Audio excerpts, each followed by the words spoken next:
Fiona from Lavender Blue. Welcome back to my channel and welcome if you're new. So today I just wanted to come in and do a quick video. I have a couple of things that I wanted to show you. First of all, how to make a tearing ruler. If you haven't seen them before, tearing rulers are a ruler that you can buy with, they've got one edge which is kind of deckled. So, and then you just get your page and you just tear it down and you'll end up with a nice deckled edge on your paper.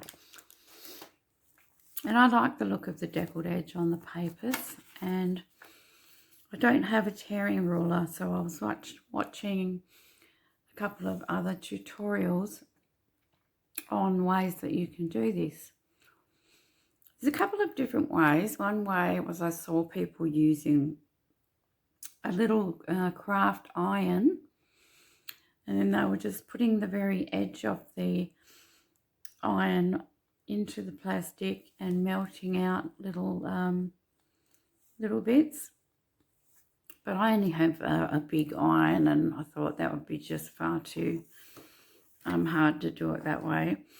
So the other way is by using a pair of pliers, and it's really easy. So hang on a sec, I need to put my glasses on. All you do is choose which edge. Just get yourself a plastic ruler, and you get your pliers and you just break off little bits like this. I don't know if you can catch that.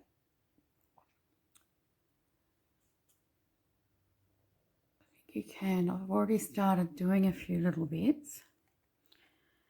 And it's good to make, you know, some of them smaller and some of them bigger, because that's what you'll find with a deckled edge. And you also don't want them even. You want to leave your gaps kind of random, like that. So what I'm going to do is I'm going to continue on doing this, but I'll speed it up, otherwise it'll be quite a long video.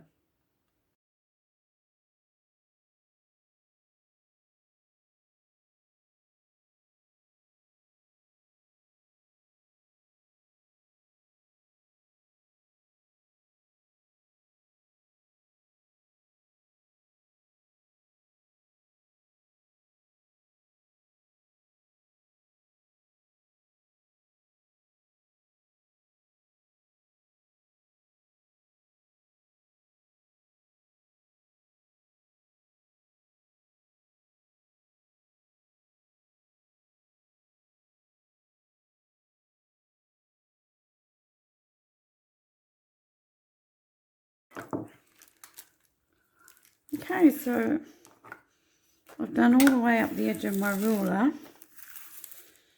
Just get all the little bits out of the way. Sorry my background's dirty, but I tend to use, it's just baking paper. I use the shiny side underneath. It's good for doing inking and stuff. So yeah, that's what that is. I'll just get these little bits out the way. Now I think I got a little bit overexcited with some of mine, because I took out like a huge chunk somewhere. Where is it? Just here. It's probably not what you want, but I think it'll be okay. So see, I've just got them all sort of different sizes and varying in how far apart they are. Now if you find that this edge is a bit sharp, you can get a little nail file or a piece of, you know, paper. sorry, not paper, sandpaper, and just file it down a little bit. But I think mine feels okay, so let's just give it a try. So I just need to find a piece of paper that I want to, let me get some of my coffee dyed paper.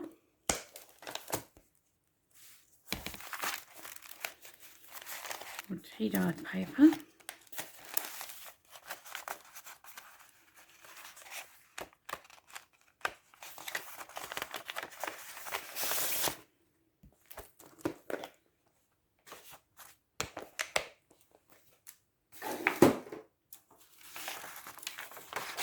This one was actually blue.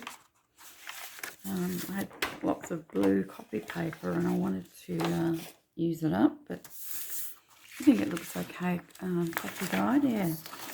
Anyway, let's try this out.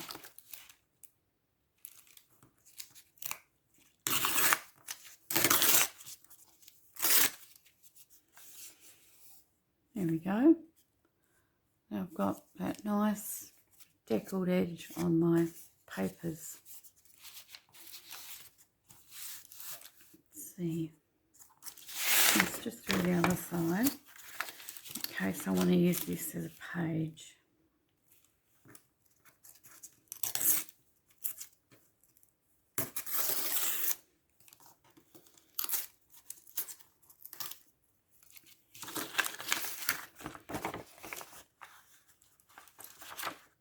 And fold it in half so you can imagine this in your journal. You've got that beautiful edge there. And I think I'm going to use this in my autumn journal. I'm going to do my pages like this. Okay, so that was just a really quick and easy tutorial. Because apparently these tearing rulers aren't really cheap to buy. So that is a really good alternative. Now the other thing I wanted to show you was a little concoction that you can make to grunge up and age your papers.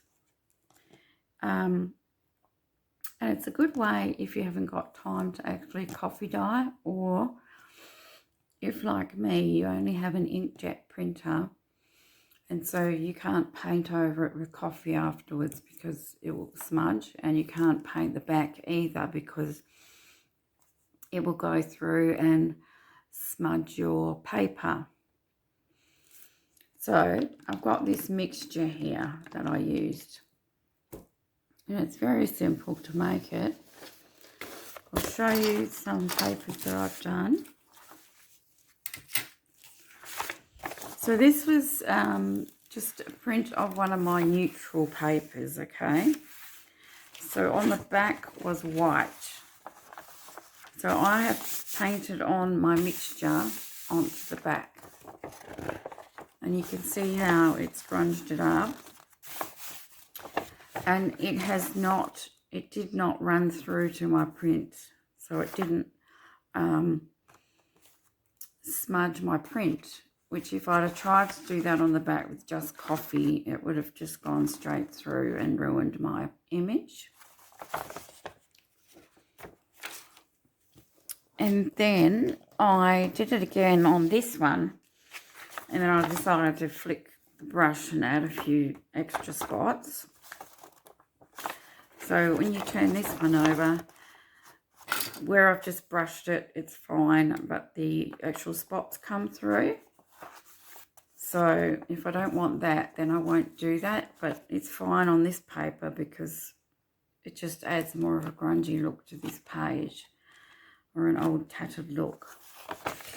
So that was those ones, and there is some pen marks on here because I wanted to see if you could still write on it, because it is a kind of a, it's not shiny, but it's semi-gloss finish, but you can actually still write on it. because I have a lot of printables where sometimes I don't print on the back because I'm not sure how I'm going to use them. And then, you know, I've got the thing of having to cover up the white on the back. So this stuff is great. I'll show you how to make it in a second. So this is another page that was already printed. So I thought, okay, I'm going to try brushing it on the actual print side. So in this kit, if you look at this one, it had a white background like this one in these parts. And none of the images have smudged. The writing hasn't even smudged. You only do a light coating. I'll show you anyway. So these orange bits here and pink bits here they're not smudging. They are part of the page. I've added those in when I've been designing the page. But it's turned out beautiful. I mean, look how it's turned this sort of whitish background into this. So, and I didn't do the back, but I will do the back. That's come through a little bit, but that's okay because it's just a blank page, and I'll probably do the back as well. So I thought I'd use it again and show you how to make it and do some more. Okay, so it's really, really, really simple. All you need, I'll just show it to you. And all this is some dark coffee that I've made up. So when I say dark, I think I've got about 3 teaspoons of coffee to about half of this amount. So the coffee comes up to here, and say that I would have about this amount of coffee, water and coffee. So that's just the darkness that I had it. But I mean, there's no real measurement to that because you just do it to the darkness that you want your coffee to be. I could do it even darker if I wanted to. But I think this is quite nice. I still want things to show through because you can still see the pink of that, the yellow of that. But it depends what look you're going for. If you want something really dark and grungy, add more coffee. So it's just coffee mixed with clear glue. Now this one is just a kids craft glue. It's nothing special. Just let me see if I've got the bottle here. So here's my bottle. Here we go. It is a Kmart one. Clear glue. Doesn't really tell me much else about it. So yeah, it's just I honestly don't know if it needs to be acid free or all that kind of thing. I don't think it's going to matter because it's just the the texture that you want in there.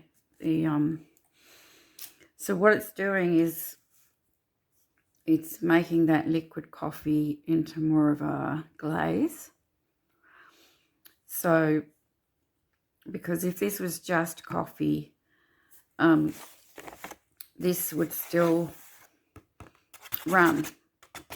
But because of the glue, that's the reason why it doesn't run.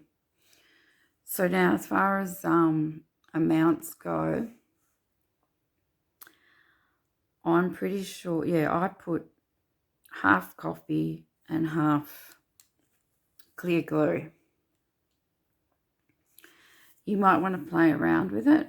If you find that it's seeping through, add a little bit more glue. Okay, so let's brush some on here. And we'll see how it transforms this page. I'm going to use a sponge brush. Last time I didn't, and you could see the you could see the brush marks, and I didn't really want that. So as you can see, mine's fairly light. Let's see. Let's see it's giving me kind of a tea dye effect rather than coffee dye. So, oh, there we go. So, as I said, yeah, you might want it darker, depending on what you're doing. I may make mine slightly darker because I think for the autumn journal, I might just want it a bit darker.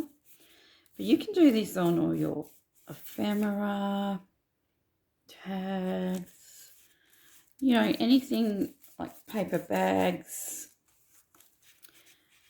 anything you're using that you want to look more aged. And you see how I brush straight over these flowers and nothing's moved. You see that? And obviously I have to allow it to dry, but it has not smudged my print at all. Okay, so I'll put that one aside. And I was also going to try some book page because I haven't done that yet. And I think it'd be fantastic for book page because it will also strengthen the paper. You know how often book pages are very, particularly vintage book pages, they can be really brittle. It comes up darker on this, I don't know why.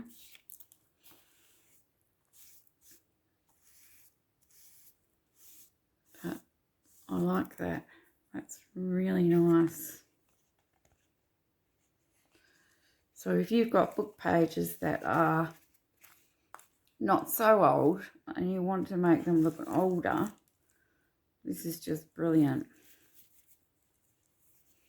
So I'll allow that to dry before I do the other side.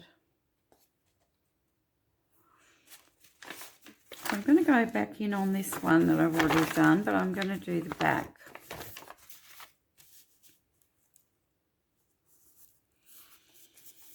I could really have fun with this stuff. I think I could do it like on everything, every page, because I just love it. So some of my kits, you know, might be a bit brighter and not so, you know, not so grungy looking or vintage looking. I think sometimes you might want that vintage look and it just looks really nice. Just paint this over the top. And it doesn't take that long to dry. I think, you know, maybe half an hour to be touch dry. So you could just you know, make a whole lot at once. And I might do this on some of the tags. Where's my tag kit? I'll just show you. I did show you this on a video recently. Was the new tag kit, tag bases, and you have 80 tags in here. So some of them I might, you know, just grunge up. I won't do it now because I'm not sure where I'm putting them, but you can do that too. What else can I do? We've done printables and book page, and we know that works really nicely. That's actually not got as much shine on it, which is fine because you don't really want it shiny. I could probably actually do the other side now. Running out of space here.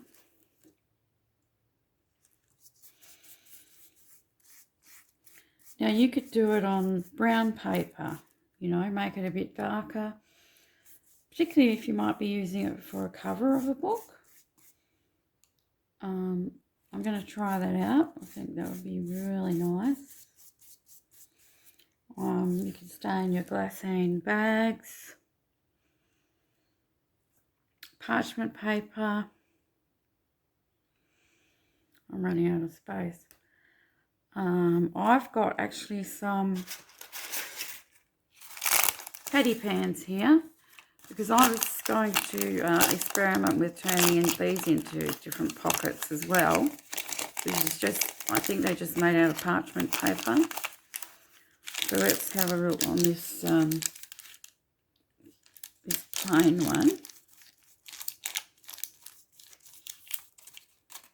one. You could do doilies. I'm definitely going to do my white doilies.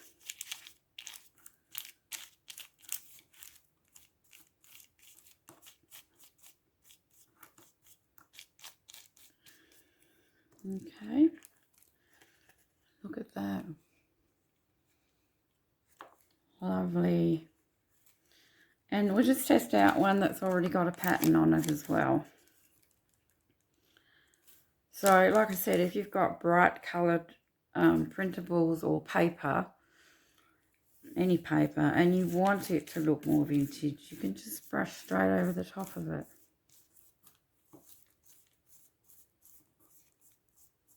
Okay, so that's that one, and I'll do the backs when they dry.